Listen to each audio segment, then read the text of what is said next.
ఎందుకంటే అప్పుడున్న ప్రేమ సినిమాలు చూడమను ఇప్పుడు వచ్చి మళ్ళీ వేస్తుంది కదా. అప్పుడున్న ప్రేమ సినిమాలకి ఇప్పుడు తీసే ప్రేమ సినిమాలకి కంపేర్ చేసి చూసుకోమను. సిగ్గు వస్తుంది. అప్పుడు సిగ్గు వచ్చి మారుతారేమో తీసేవాళ్ళు. అప్పుడు సినిమాలలో ప్రేమ ఉంది, నీతి ఉంది, చూడటానికి కుటుంబం కూడా ఉంది, అందరు పోయి చూడవచ్చు. అప్పుడు బాగుండే సినిమాలు పరంగా బాగుండే. ఆ సినిమాలు చూసి కుటుంబాలు ప్రజలు కూడా నేర్చుకున్నారు కొంతమంది. ఇప్పుడు తీసే సినిమాలలో ఏముంది, నా బొంద తన్నుకోవటం, కొట్టుకోవటం, గుంజుకోవటం తప్ప లింగులు ఇట్టుకొని ఒక పాట పెడతారు, 2 పేలికలు పెట్టి ఆడదాన్ని అసభ్యంగా చూపించుకుంటా. ఎందుకు ఆడతాయి అట్లనే పోతారు మట్టి కొట్టుకుంటా. మారితేనే బాగుంటుంది సమాజం. మారకపోతే ఆ రోజుల్లో డైరెక్టర్లు కానీ, కథలు తీసేవాళ్ళు కానీ, పాటలు పాడే కానీ ఏంటంటే చెవుకి ఇంపుకున్నాయి. ఇప్పుడు కూడా మన ఎస్పి బాలసుబ్రహ్మణ్యం గారు పాట పాడితే అసలు ఆయన దివి నుంచి భూమికి దిగి వచ్చిన అనవయాలు కనిపిస్తుంది నాకు.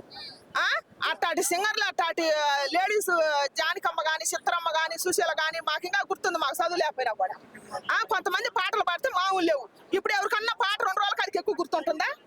పాట కానీ, స్టోరీ కానీ. మరి అప్పుడు ఆ రోజుల్లో తీసిన సినిమాలు మాకు ఇప్పుడు కూడా గుర్తుంది. మరి మాకు చదువు లేకపోయినా కూడా ప్రతి ఒక్క సినిమా. ఇప్పుడు అప్పుడు తీసిన సినిమాలలో కమెడియన్లు కూడా మన బ్రహ్మానందం గారు, మోహన్ బాబు గారు, మరి కోట గారు, వీళ్ళకి తీసిన ఆలీ గారు ఎంత బాగున్నాయి అప్పుడు సినిమాలు. కానీ హీరోకు పోటీ చేసేది కమెడియన్. ఇప్పుడు అసలు కమెడియన్ పెడతారు, గుర్తిస్తున్నారా? ఎందుకు ఫస్ట్ బట్టి పాట ఎట్టనే పోతాయి సినిమాలలో పట్టలేదు. ఏమన్నా యువతే పోతారు, ఎందుకంటే ఇంత పేలక కోసం చూస్తానికి పోతారు. ఇంకేముండదు దాంట్లో నా బొంద. లవ్ సినిమాలు అన్నారు కాబట్టి వెంకటేష్ సినిమా గురించి తీసుకున్నట్లయితే ప్రేమించుకుందాంరా, అది యాక్షన్ తో పాటు ఒక లవ్ ఎంటర్టైన్మెంట్ గా ప్రతి ఫ్యామిలీ కూడా చూసే విధంగా ఉన్నటువంటి సినిమా. అయితే ప్రస్తుత జనరేషన్ లో అటువంటి సినిమాలు రాకపోవడానికి గల కారణం, అటువంటి సినిమాలు రాకపోవడం కారణం ఏంటంటే దుర్బుద్ధి, దురాలోచన. అప్పుడు తీసే హీరోలు ఉన్నారు, ఇప్పుడు పెట్టేది కూడా కొంతమంది, చాలా మంది. అప్పుడు తీసిన కథలు రాశారు డైరెక్టర్లు ఉండాలి, వాళ్ళ పేర్లు చెప్పరాదు. కానీ అందరూ చచ్చిపోలేదు కదా, సగం మంది అయితే ఉన్నారు కదా. ఎందుకని ఆలోచించచ్చు కదా. ఇప్పుడు మన నేచర్ని పెట్టి తీసినారు. అప్పుడు మన రైతుని, మన పంట పొలాలని అక్కడ మన నేచర్ని పరిచయం చేసినారు ప్రజలకి. కొంతమంది తెలియని వాళ్ళకి, సిటీలో ఉండే వాళ్ళకి కానీ, ఇతర దేశాలలో మన తెలుగు వాళ్ళు ఎంతో మంది పోయి ఉన్నారు కదా అక్కడ. అమెరికా దేశాల పేరు నాకు చెప్పరాదు. కానీ వాళ్ళకి కనువింపు కలగాల. మన భారతదేశం సాంప్రదాయం, సంస్కృతి ఎటువంటిది, మన దేశ సినిమాలు ఎటువంటివి అవన్నీ చూపించారు సినిమాలలో. ఇప్పుడు ఎవడన్నా చూపిస్తుండే మరి అవి లేవుగా. అవి లేనప్పుడు ఆ సినిమాలు ఎట్లా ఆడతాయి? ఆడవు, ఏది ఆడదు.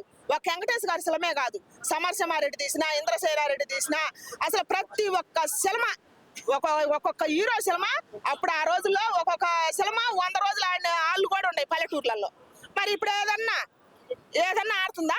ఏ సినిమా ఆడతారు? ఇప్పుడు మన జూనియర్ ఎన్టీఆర్ గారు అప్పుడు ఆయన తీసిన సినిమాలు సమరసింహ, ఏది సింహాద్రి, ఆదికేశ్వరరెడ్డి, ఏంటి సినిమాలు నాకు పేర్లు పలక రాదు. కానీ అసలు అప్పుడు చూసిన సినిమాలు ఎంత బాగున్నాయి.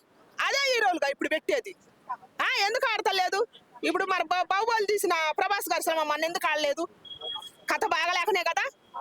అందుకని డబ్బు కాసిపడొద్దు. మీ సినిమా పరంగా 2 రాష్ట్రాలకి, ప్రజలకి మేలు జరిగేటట్టు తీయాల. సినిమా ప్రపంచం అనేది మేలు జరగాలి కానీ కీడు జరగకూడదు.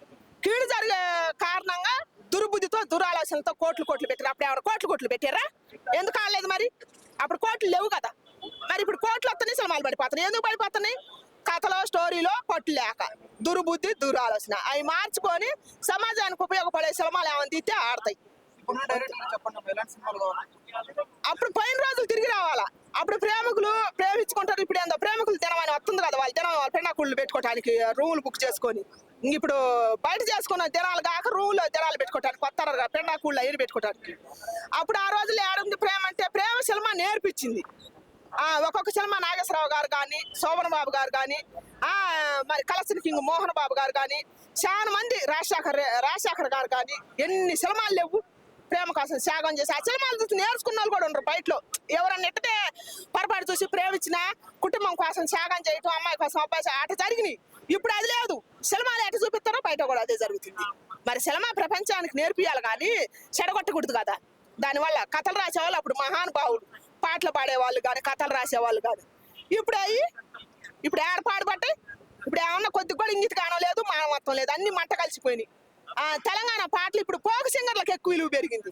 నిజంగా దయచేసి వాళ్ళకి భగవంతుడు ఇంకా నిండా 100 ఏళ్ళు ఆశియాలి. ఎందుకంటే ఈ సినిమాలు పడిపోయినాయి. వాళ్ళ పాటలు బాగున్నాయి అనమాట. మీద తీసేవి కానీ పోకు పాటలు కానీ వాళ్ళకి ఇంకా నిండా నూరేళ్ళు ఉండాలని కోరుకుంటున్నా. వాళ్ళవి బాగున్నాయి తెలంగాణ పోకు సింగర్ల పాటలు. అయితే ఈ నలుగురిలో